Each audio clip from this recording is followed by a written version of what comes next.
अस्सलामुअलैकुम, this is me clinical psychologist Iqra Saeed. Chapter 10 हमारा start है थिंकिंग का। आज लेक्चर नंबर 2 स्टार्ट करेंगे। फर्स्ट लेक्चर अगर आपने अटेंड किया हो तो आपको पता होगा कि हम टूल्स ऑफ थिंकिंग पढ़ रहे थे और टूल्स ऑफ थिंकिंग में आज हमारा लास्ट टॉपिक है जिसमें हम कॉन्सेप्ट्स के बारे में पढ़ेंगे। ऐसे कौन से फैक्टर्स होते हैं जो कॉन्सेप्ट्स को इफ़ेक्ट करते हैं और कॉन्सेप्ट्स की टाइप कौन-कौन सी होती हैं। कॉन्सेप्ट्स क्या होता है? A concept is a symbolic construction that represents some common and general features of objects और इवेंट। ठीक है, सिंबॉलिक कंस्ट्रक्शन होता है जिसमें ऑब्जेक्ट्स के या इवेंट्स के जर्नल या कॉमन फीचर्स होते हैं। Examples are man, red, triangle, atom, anger and learning. जैसे जैसे पढ़ते जाएंगे तो आपको समझ आती जाएगी। In fact most of the nouns in our vocabulary are names of concepts. The only exceptions are proper nouns, names of specific things or persons. To psychologists, concepts are categorization of objects, events or people that share common properties. ठीक है, concept में categorise करते हैं हम objects को, event को और लोगों को जिनकी सेम प्रॉपर्टीज़ होती हैं। ठीक है, for example by applying concept we are able to organise the complex phenomena into simpler. Concepts की मदद से ही हम कम्प्लेक्स, डिफ़िकल्ट, पेचीदा चीज़ों को हम सिंपलर चीज़ों में डिवाइड करते हैं एंड मोर यूजेबल फॉर्म में। ठीक है, जिनका हम इस्तेमाल कर सकें अच्छे तरीके से। Concepts allow us to classify new objects on the basis of past experience.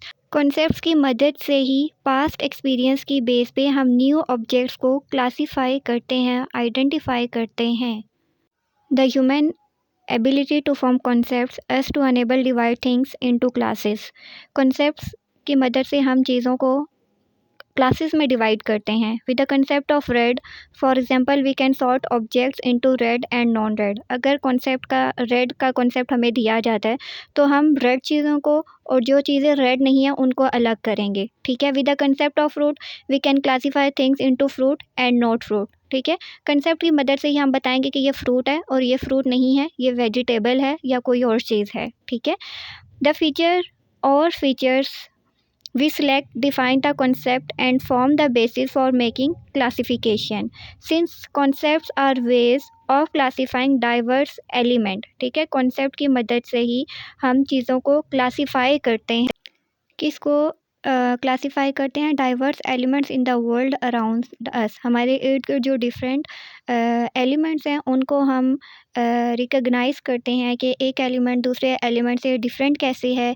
They are convenient tool to use in thinking and solving problems. ठीक है, और ये कन्वीनियंट आसान टूल्स हैं जो कि हम थिंकिंग और प्रॉब्लम सॉल्विंग में यूज़ करते हैं। Next is concept formation by children. के बच्चों में कंसेप्ट फॉर्मेशन क्या है? We hold particular interest to discover whether a child has formed a certain concept. We simply present him with unfamiliar object and see if he can identify the ones to which the concept applies. ठीक है, अब कोई भी concept हमने बच्चे पे apply करना है तो हम कुछ उसको ऐसी चीज़ें देंगे जिस पे वो कंसेप्ट अप्लाई होता होगा और कुछ पे अप्लाई नहीं होता होगा। For example, to see whether a child has learned to call grass green, we present him with several objects, some green and others not. अब हमने देखना है कि बच्चे में ग्रीन का कॉन्सेप्ट है या नहीं। तो अब हम उसे कुछ ऐसी ऑब्जेक्ट्स प्रेजेंट करेंगे, कुछ ग्रीन होंगे और कुछ ग्रीन नहीं होंगे। A child who doesn't know the verbal label will indicate by his action that he has form the concept. अब वो बच्चा जो वर्बली लेबल नहीं कर सकता वो अपने एक्शन से आपको बताएगा कि उसके पास ग्रास ग्रीन का या ग्रीन का कॉन्सेप्ट है या नहीं। He will correctly apply the label green two objects other than grass. ठीक है, तो ग्रास के अलावा जितने भी ऑब्जेक्ट्स हैं जो ग्रीन कलर के हैं वो उसको सबको लेबल करेगा और आइडेंटिफाई करेगा या बताएगा अपने एक्शंस के थ्रू कि उसको ग्रीन का पता है। स्विस इन्वेस्टिगेटर जीन पियाजे trace the development of the concept of cause and effect in his own children. He found that a child doesn't quite conceive of concealing objects as having independent existence when he first begins to look for them.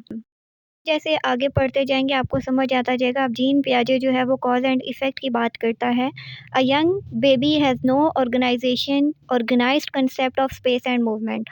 अब वो कह रहे हैं कि जो young baby होता है, छोटा बच्चा होता है, उसमें conception of space and movements जो है वो इतना ऑर्गेनाइज नहीं होता।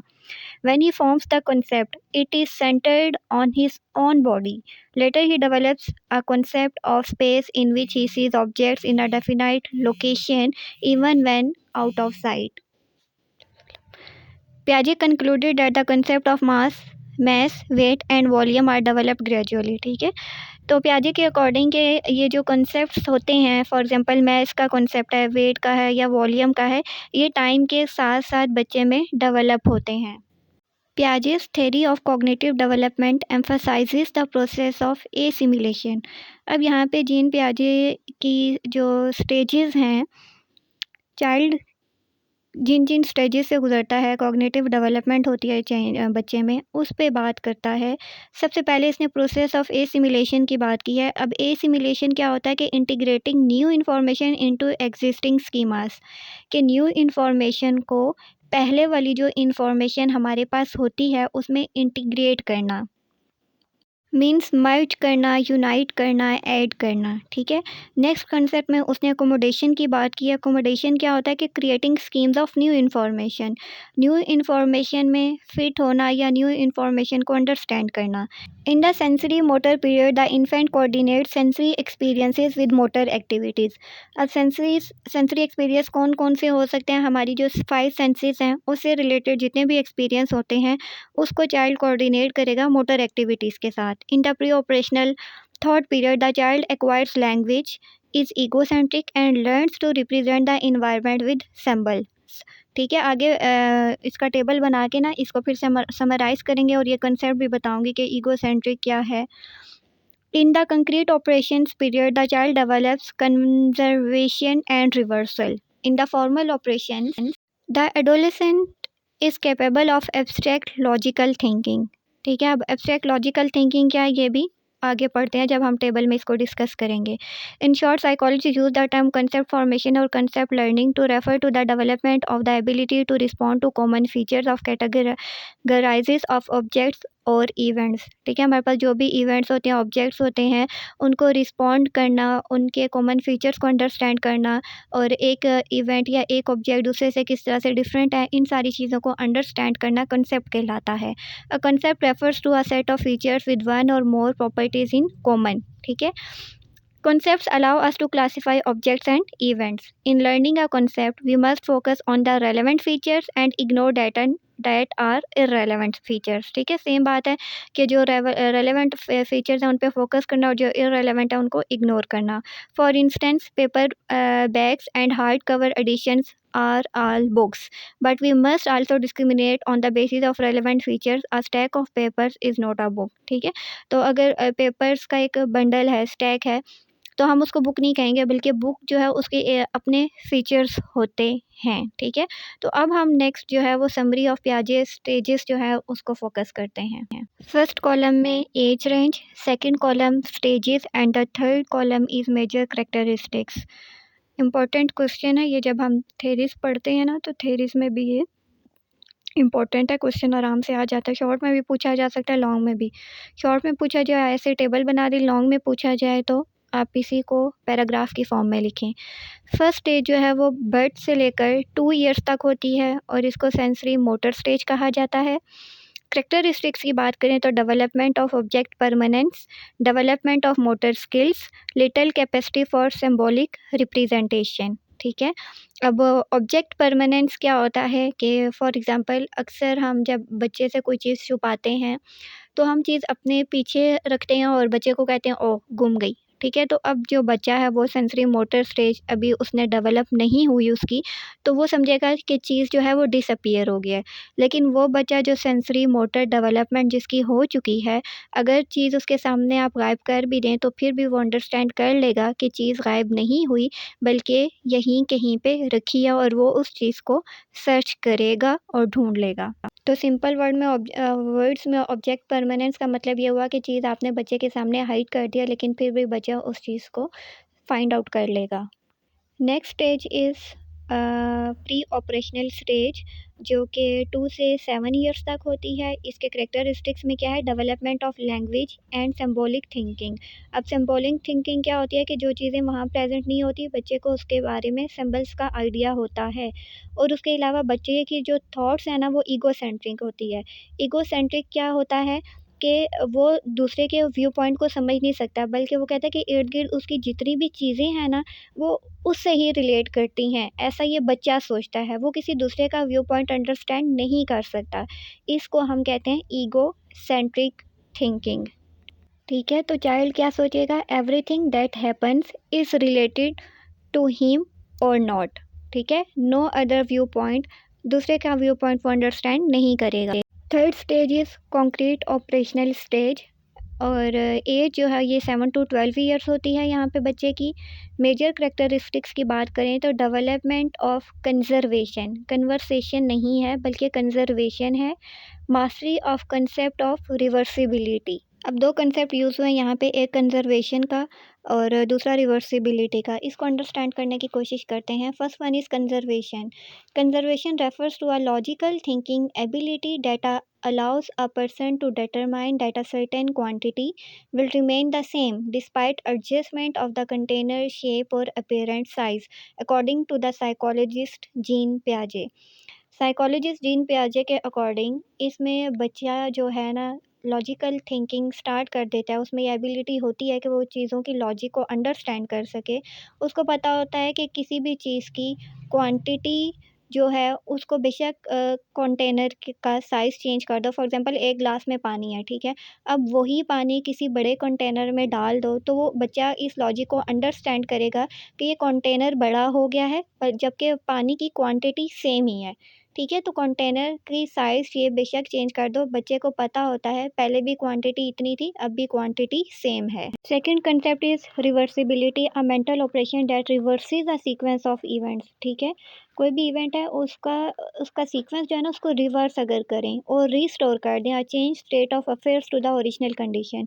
It is exemplified by the ability to realise that a glass of milk poured into a bottle can be poured back into the glass and remain unchanged। ठीक है, पहले क्या किया कि ग्लास में से बोतल में पोर किया पानी, वाटर मिल्क जो भी था, फिर उसको दोबारा ग्लास में जब हम डालते हैं तो जितनी भी इसकी क्वांटिटी जो है ना, वो अनचेंज्ड रहती है। तो बच्चे में ये एबिलिटी होती है कि वो इस लॉजिक को समझ सकता है। इन सिंपल वर्ड्स, नंबर और ऑब्जेक्ट कैन बी चेंज्ड। ठीक है, नंबर और ऑब्जेक्ट को चेंज किया जा सकता है and return to their original condition. और चेंज होने के बाद उनको दोबारा से ओरिजिनल कंडीशन में भी रिटर्न किया जा सकता है। Last stage is 12 years to adulthood होती है। इसको फॉर्मल ऑपरेशनल स्टेज कहा जाता है। और इसका करेक्टरिस्टिक्स क्या है, development of logical and abstract thinking. अब चाइल्ड की प्रॉपर लॉजिकल थिंकिंग जो है वो डेवलप हो जाती है और चाइल्ड जो है वो कम्प्लेक्स कंसेप्ट्स जो है ना, उनको भी अंडरस्टैंड कर पाता है, दूसरों के व्यू पॉइंट को भी अंडरस्टैंड कर लेगा। और जितनी भी डिफ़िकल्ट चीज़ें हैं ना, चाइल्ड इस काबिल हो जाता है कि उन सारी चीज़ों को अंडरस्टैंड कर सके, चीज़ों की लॉजिक को समझ सके। Next is factors affecting concept. Human learning involves the attainment of concepts while thinking uses them. ठीक है, ह्यूमन लर्निंग कंसेप्ट्स को अटेन करती है और थिंकिंग प्रोसेस जो है उसको यूज़ करता है उस इंफॉर्मेशन लर्निंग को। It is therefore of some practical value to discover what helps और hinders concept attainment. One factor important in other kinds of learning as well is transfer. When people know a concept similar to the one being learned, they can learn the new one quick। ठीक है, जब concept similar होते हैं तो individual जो है उस concept को जल्दी लर्न करता है और इसको पॉजिटिव ट्रांसफ़र कहते हैं। However similarity can be tricky, it can also produce negative transfer. To avoid negative transfer and to capitalise on positive transfer, both the similarities and differences are to be learn. ठीक है, negative transfer को से avoid करने के लिए ज़रूरी है कि चीज़ों के सिमिलरिटीज़ और डिफरेंसेस जो हैं उनको भी लर्न किया जाए। A second factor in concept attainment is the degree to which the common elements are isolated, grouped, or otherwise made conspicuous. This may be called distinctiveness. A third factor is ability to manipulate the materials involved in the concept। ठीक है, जो material involve होता है उसकी manipulation भी एक factor है। Rearranging, redrawing or recognizing materials containing the common properties helps people to discover the concept. ठीक है, सिंपल सेम जिनकी प्रॉपर्टीज़ होती हैं उनको लोग जो है वो इजीली उस कंसेप्ट को डिस्कवर कर लेते हैं. A fourth factor is the instructional set. If the people are told to search for the concept, they do better than if they are not given such directions. ठीक है, अगर किसी चीज़ के बारे में डायरेक्शन दी जाए तो भी कंसेप्ट को इजीली जो है अडॉप्ट किया जा सकता है. Finally, people usually learn concept faster if they have all the relevant information available at the same time. अगर लोगों के पास कंसेप्ट से रिलेटेड कोई इन्फॉर्मेशन होगी तो वो जल्दी उसको लर्न करेंगे instead of being given only a piece of information at a time. ठीक है, तो जितनी रेलेवेंट इन्फॉर्मेशन होगी उतना ही कंसेप्ट इजीली अडॉप्ट होगा, लर्न होगा. नेक्स्ट स्टडी करते हैं types of concepts. Important types of concepts are as follows. First one is simple concepts. They are defined by the presence of a single property, feature or attribute. For example, red is a simple concept. Second type is conjunctive concept. They are defined by the joint presence of two or more features of objects or events. ठीक है, object और events के दो या दो से ज़्यादा features होते हैं. अ football team is an everyday example of a conjunctive concept. Next is disjunctive concept. Any one of several properties puts an object in the class of the concept. ठीक है, अभी इसमें several properties होती हैं. Relationship concepts, they are formed on the basis of the relationships among features. Features के दरमियान में जो रिलेशनशिप होता है ना उसके कंसेप्ट्स को ये बताता है. और एग्जांपल फाउल बॉल है इसकी. Next is abstract concept. Examples are love, hate, religion and feeling. Next is concrete concept. Examples are blackboard, chair and glasses. Formal concept है लास्ट में. They have clear rules, male और dog. ठीक है, formal है तो according to rules and regulation होगा. Concrete concept या थिंकिंग क्या होगी? Involve facts and descriptions about everyday tangible objects. ठीक है, जबकि एब्स्ट्रैक्ट में क्या होता है? Formal operational thinking involves a mental process. ठीक है, एब्स्ट्रैक्ट में ना हम लोग जो लॉजिक्स वगैरह हैं वो यूज़ करते हैं और कम्प्लेक्स जो अंडरस्टैंडिंग ऑफ कंसेप्ट है ना उसको हम अंडरस्टैंड करते हैं. तो सिंपल वर्डिंग में कम्प्लेक्स चीज़ें जो है ना उसको हम अंडरस्टैंड करेंगे. इस टॉपिक पे हम टूल्स ऑफ थिंकिंग को एंड करते हैं. नेक्स्ट वीडियो में हम पढ़ेंगे kinds of thinking. Like, share and subscribe the channel. See you in the next video. Till then, take care. Allah Hafiz.